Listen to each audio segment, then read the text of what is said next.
First question we're going to ask is, does overexposure by jurors, people hearing these cases, to CSI-type programs make it difficult for prosecutors to win their cases? The first scenario we're going to talk about, that's obviously a courtroom, and this is the jury box. Let's assume this.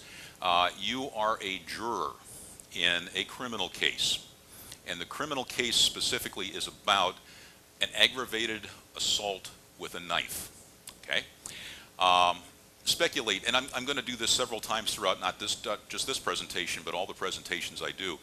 What kind of evidence, and I'm asking for your participation in this, would you like to see in a stabbing case like this?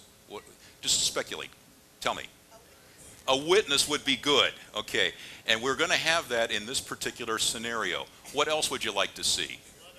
Blood on the knife, okay, and we talked about fingerprints here, okay. All right, fingerprints, blood on the knife, a DVD movie of the crime.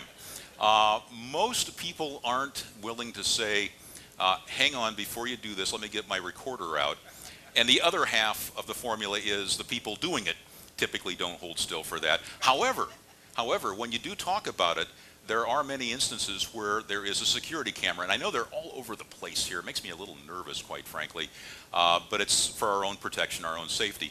But a lot of places, in just ordinary places, not necessarily a bank or those places, have surveillance cameras set up. So having a DVD of what went on could be possible and would be very helpful in this case too. What else would you like to see?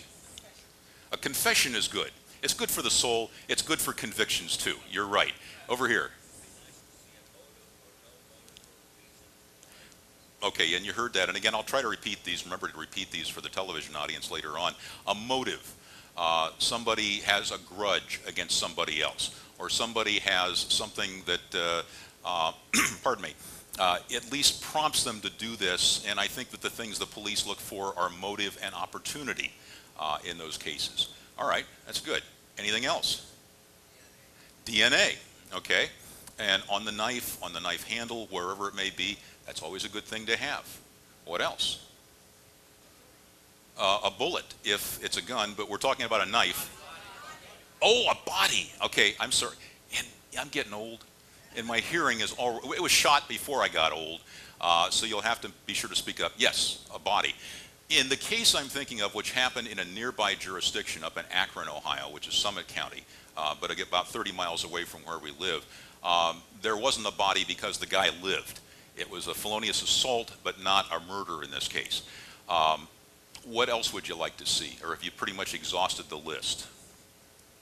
What about if the victim identifies? That's it. And in fact, you've hit it on the head.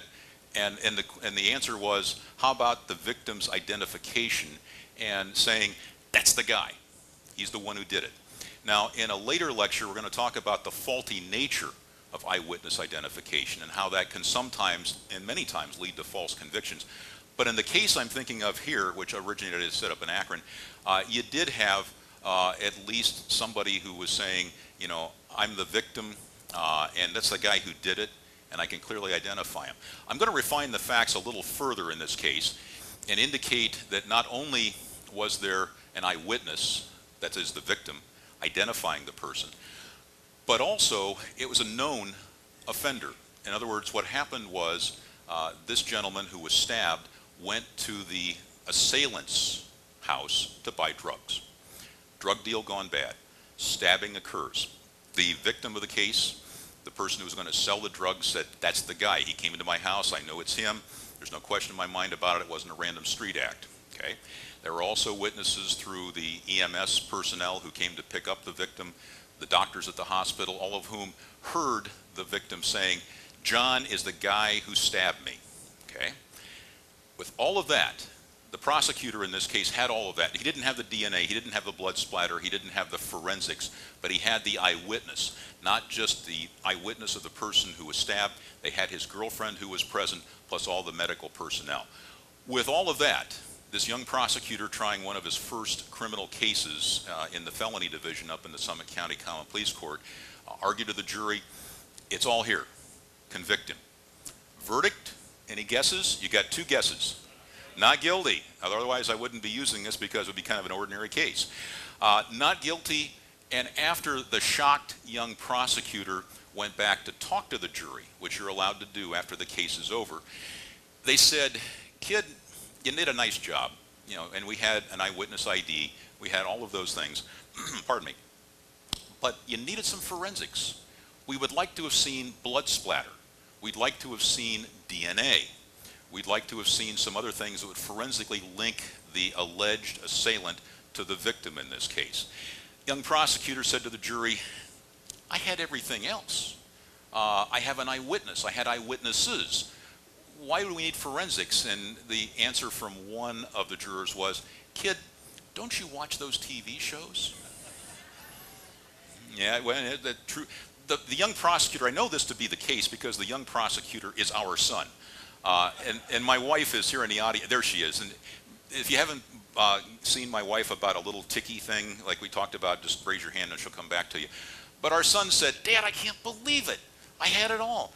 But they wanted forensics." And I said, "Well, Mike, what do you think you're going to do in your next case?" And he said, "I guess I'm going to get me some forensics."